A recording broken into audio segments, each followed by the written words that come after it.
Hey there, Internet. Felix Finch here, and welcome to Underground Lucha Things, the Lucha Underground Retrospective, where I, someone who, despite having shared many beverages and libations and victuals with many members of this cast, have never watched Lucha Underground, but I'm remedying that now. And you know what? This is episode 20, The Art of War. But I'm not doing this alone, no. I have with me a wonderful, lovely friend of mine from the Isle of Hawaii, Midcard Mana's own Angie FN. Angie, how are you doing? I am good. Thank you again for having me on this show. It is very fun to look back on Lucha Underground. Yeah, it is. And we're looking back on March 25th, 2015. Again, this is The Art of War. And we open up the show with Lucha action immediately with Angelico taking on Son of Havoc with Ivelisse. And Son of Havoc is out hot on the attack against Angelico. And there's soon fight taking place everywhere from both combatants. Ivelisse is not having any of it, though, and even grabs Son of Havoc by his beard to berate him on the outside. He's able to shove her back and keep attacking Angelico. And Helico at one point looks like he's going to win with the razor's edge, but Son of Havoc it into a Rana, get out of it, and even crotch Angelico on the top rope. And while he's up there, he grabs a mic and says, with this very unnatural, totally not his real voice, that understandably, he knows why he's been losing. And it's Ivelisse, so she should consider herself dumped. So he dumps her before performing a beautiful shooting star press for the win. And as Son of Havoc walks away, Angelico even tries to shoot his shot with Ivelisse in the ring, but is knocked out. How did you enjoy this? She ain't about it. She ain't about it. I would have been about it. She ain't about it. But I like how this is unfolding. Son of Havoc officially dumping Ivelisse, who has been portrayed very much as the bitchy girlfriend, right? Grabbing him by the beard, not just then, but in times before where we've seen her calling him out and saying that she's the one that obviously has to fight his battles for him. So definitely a good moment of triumph for Son of Havoc, getting out of the clutches of his mean ex-girlfriend, or his mean girlfriend, now ex-girlfriend, and Helico being Angelico and trying to be like, well, I mean, if you're single now. Yeah. And is this the end of their interactions with one another? Will they now go more into singles competition, all three of them, in separate directions? Who knows? And yeah, apparently she was having none of it. Angelico, you tried shooting your shot, but you were denied. Just Dikembe Mutombo, not in my house. Yeah, just boom. We do go back to Dario's office, though, and a mystery figure is being given a contract. Someone that he's very excited about. Someone that will no longer have a tag team dragging him down. And they reveal that this is Hernandez. And he is here as a solo act and will also be sitting ringside for tonight's main event. I know, a little insulted, because I love LAX, both OG LAX as well as new LAX. So I'm a little insulted that they're implying that Homicide here was weighing him down, man. I'm a little, that's a little much for me. Yeah, but next up, we have a match I'm very much looking forward to. Tejano versus Alberto El Patron in a Bullrope match for the AAA Mega Championship. And it is a much longer bull rope than has been used by Tejano up to this point. I think they said it's an 18-foot bull rope despite it being a 20-foot ring, which surprised me when they said 20-foot ring, because that means it was the size of a WWE ring. Despite, I expected them to have like a more indie-friendly ring, but yeah, I'm going to have to take a look. I bet it probably shoots better for television, is what it is. Yeah, maybe. To have the larger ring. Or they're talking about from edge to edge opposed to rope, maybe, so it might read like an 18-foot. I don't know. I thought that was a very interesting thing that they threw in there, though.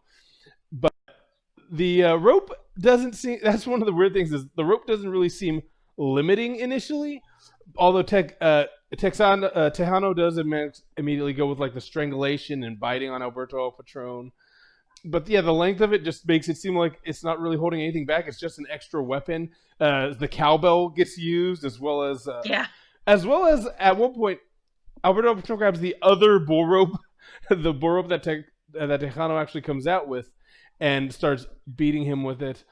Alberto gets power bombed through one of those tables that just disintegrates. Again, have you noticed how flimsy these tables are since I've started mentioning how like these tables don't hold up to shit?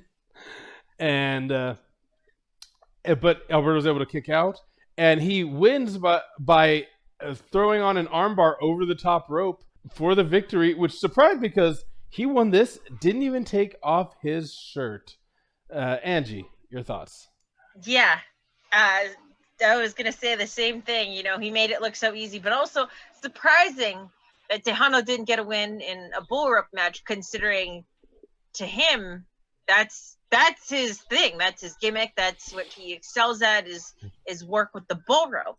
So I keep wanting to say Del Rio. So El Patron here getting the win really kind of cinches this. You know what I mean? The bad blood might not be completely over, but when you beat the man at his own game, so obviously there ain't gonna be anything coming up between you guys for at least a while. Yeah, we'll see. And we do see Connan is working mitts with Prince Puma. Just doing some like shadow boxer working mitts. Although he doesn't have any actual mitts on him for some reason, I guess. They don't have those in an ancient Aztec temple. Who knows? But Hernandez interrupts to introduce himself, and Connan grabs his fancy new cane to lead Puma to the ring. And Hernandez will be sitting ringside tonight. Yeah. Yeah. He does mention interesting new ally. Yeah, he does mention him rolling with him back in the day with LAX, the OG LAX. And finally, we have our main event. Cage versus Prince Puma with Connan in a Boyle Heights street fight for the Lucha Underground Championship. But before the match begins, Dario comes out with a much shinier, much more professional looking Lucha Underground Championship. Like I said, I thought it looked more like a prize than that old belt. That old belt did not look great to me. So clearly it was just a placeholder for something like this to happen, but I don't know why. I'm very curious about that because it's not like that happened while it was airing. Because I can see like debuting a belt, fans don't like it. Okay, you know what? We get a new belt. But no, this thing was all pre-recorded. So yeah, I'm wondering if it was to set up more heel heat for Cage by destroying this, sort of artifact-like belt that they had before, showing his disrespect or disregard to the culture of the temple and showing his focus on just beating everybody, no matter what. Yeah, and once again, the story... That's what I got from it. Yeah, and the story of this match, again, is speed versus strength. It's somewhat equalized by the street fight rules, but there's an amazing shot of Prince Puma hitting that shooting star press to the outside on Cage, and it's quickly followed with a springboard 450 through a table. There's a lot of action in this match that can go either way, especially with Cage taking out Connan before attempting to use a chair on Puma. Puma misses a 630, and Cage takes advantage with a discus lariat, and Weapon X does not go for the pin, though, decides to beat him down and give him a pair of power bombs. So, he's being hoisted by his own petard here. Yes. In fact, instead of covering out Puma after the second power bomb, he goes and starts jaw-jacking with Hernandez, who gets up, gets on the apron, which allows Connan to come with that steel cane of his and just knock Cage right in the jaw, allow him to be knocked out, get hit with a 630 by Prince Puma for the win. So Prince Puma retains the championship. And Cage, it's something I hate when they do, because he just looks dumb here. Like he could have won that championship on like 4 different times if he decided to just lay down. But how? Yeah, I think definitely it was much more. I liked it because how I viewed that match, I guess I should say, was Cage it was no longer just about winning. It was about destroying Puma, destroying Connan.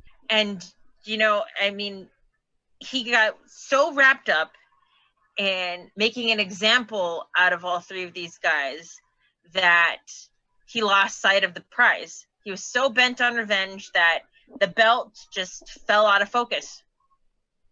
Yeah, for sure. And like I said, though, Cage looks great. Like I think that pairing of Cage and Puma, especially with the unbelievable strength of Cage, just makes him look so good. And this is the perfect thing for him. Again, I wish I'd have known about a lot of this so much earlier. But you know what, Angie? What do you think of the show overall? I liked it, similar to the last episode 19. I thought it was really good with keeping up on storylines. The introduction of a new character / new signee to Lucha Underground to the Temple, Hernandez, following through more with the Son of Havoc and Ivelisse versus Angelico.